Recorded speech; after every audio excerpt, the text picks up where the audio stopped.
कलियां मुस्कुराती थी, कलियां मुस्कुराती थी, हवाएं खैर। यार नियत पर है, नहीं समझे? आपने जो नियत की है बस आमाल का डिपेंड। इसको इस अंदाज में भी बाज उलमाए किराम इसका तर्जमा इस तरीके से भी करते हैं, तमाम नेक अमलों का दारो मदार नियत पर है। तो ये जो YouTube चैनल वाले यहाँ आप लोग कैमरा लगवाए हैं, तो आपकी नियत में क्या है? पहले मैं थोड़ा सबब उरूद बता दूं। जैसे समझिए एक शख्स ने उम्मे कैस नामी एक औरत को निकाह का पैगाम दिया था। इसी हदीस के जिम्ने में है, निकाह का पैगाम दिया था। तो उस औरत ने शर्त लगा दी कि अगर तुम मक्का से हिजरत करके मदीना तुम चले आओगे तो मैं तुमसे शादी कर लूंगा। देखिए सहाबाई किराम, नबी अकरम जनाब मुहम्मदुर रसूलुल्लाह दीन के सल्लल्लाहु ताला अलैहि वसल्लम ईमान को बचाने के खातिर, दीन को बचाने के खातिर, दीन पर अमल करने के खातिर, नेकी के गर्जे से मक्का छोड़ करके हिजरत करके मदीना चले गए थे, दीन के खातिर गए थे। लेकिन ये शख्स जिसने उस औरत को उम्मे कैस को निकाह का पैगाम दिया था, उसने ये शर्त लगाई थी कि अगर तुम मदीना आओगे तो मैं तुमसे शादी करूंगा। चुनांचे ये हिजरत करके मदीना भी चला गया और उनसे उनकी शादी भी हो गई। तो सहाबाए किराम उनको मुहाजिरे उम्मे कैस के नाम से पुकारने लगे कि ये मुहाजिरे उम्मे कैस है। उनकी नियत थी शादी के लिए, दीन के खातिर नहीं। उनकी नियत थी शादी के गर्ज से, शादी के मकसद से वो हिजरत करके मदीना आया था। तो उनकी नियत ये थी, शादी हो गई लेकिन उसको नहीं मिलेगी। यूट्यूब चैनल वालों, मकसद क्या है?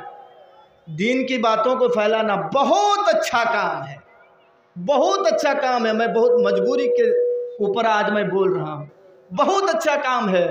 जो दीन की बातों को, कुरान और हदीस की बातों को यहाँ मौजूद नहीं है, वो घर में है, कहीं और है, कोई पाकिस्तान में है, कोई बांग्लादेश में है, आप लोगों के जरिए से दीन की बातें वहां तक पहुंचती है।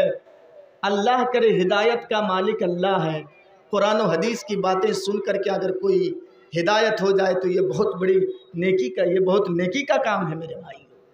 लेकिन एक चीज़ बताइए, आप लोगों की नियत क्या है?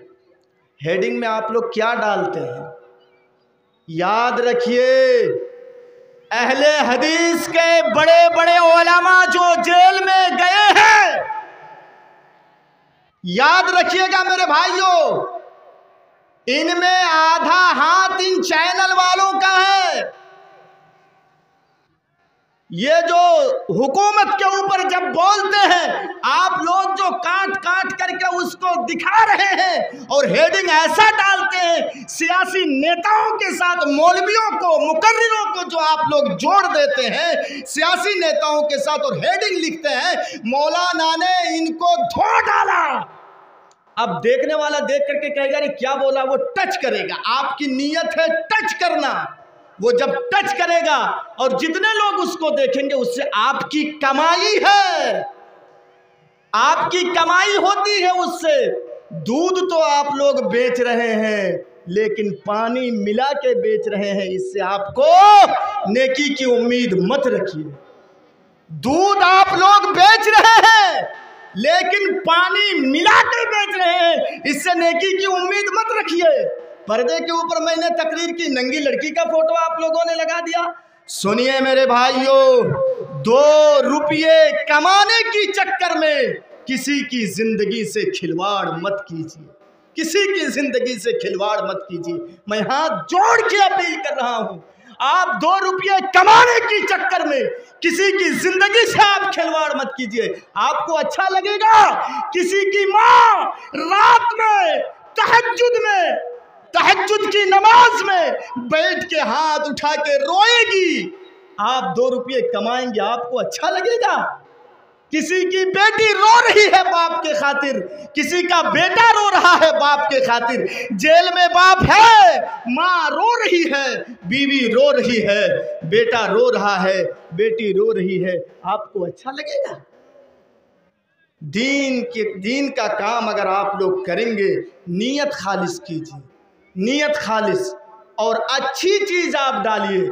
किसी सियासी नेता, आपको लोगों को समझ में नहीं आ रही है ना, जानते हैं सबों की नज़र इस्लाम के ऊपर है, इस्लाम के ऊपर।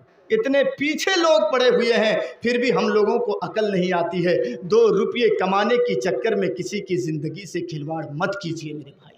दूध बेचिए लेकिन पानी मत मिलाइए, नहीं तो नीयत अगर आपकी गड़बड़ हो गई तो बस नेकी नहीं मिलेगी आपको। चलिए, ये फर्जी बातें थी, मैंने समझा दिया, अब आप लोग समझ जाइए। और किसी भी सियासी नेता के साथ मुझे क्यों, किसी भी आलिम को मत जोड़िए, और अगर मुझे जोड़ेंगे तो सबसे पहले FIR मैं उसी चैनल वाले के ऊपर करूंगा। आप लोग समझते नहीं कहां से कहां लोग पहुंच जाते हैं, उस वक्त आप लोग दिखाई नहीं देंगे। जेल में सड़ने वाला जेल में सड़ेगा, आप रुपया कमाते जाएंगे। हेडिंग सही डालिए, कोई पर्दे के ऊपर बोले तो आप लिखिए मौलाना ने पर्दे के ऊपर बहुत अच्छा बयान दिया आज रतनपुर चौक में, इस तरीके की हेडिंग डालिए आप। कोई मौलाना क्या कहते हैं शादी ब्याह की बात कर रहे हैं तो हल्दी लगाने वाली औरत का फोटो आप वहां पे लगा दे रहे हैं। मुस्लिम गैर मुस्लिम की बात हो रही है तो किसी टीके वाले को आप वहां पे बैठा दे रहे हैं। ये अच्छा नहीं है मेरे भाइयों, इसीलिए मैंने कहा नीयत खालिस कीजिए। सिवाय 1-2 चैनल वाले के, जानते हैं आप लोगों को मालूम नहीं है और सारी बातें जलसों में नहीं कहा जाता है। ये जो काट काट के बयान आप देते हैं ना, ये सारी बयानें RSS के पास मौजूद है कि ये मुसलमान देश के खिलाफ कैसे बोल रहे हैं। जिस प्लेट में, जिस थाली में ये मुसलमान खा रहे हैं उसी प्लेट को ये छेद कर रहे हैं, सब RSS के पास मौजूद है। सुनिए, ये फर्जी बातें थी, आप नीयत खालिस कीजिए और दीन की बातों को आप दूसरों तक पहुंचाइए। चलिए, सूरे फातिहा जिसको आप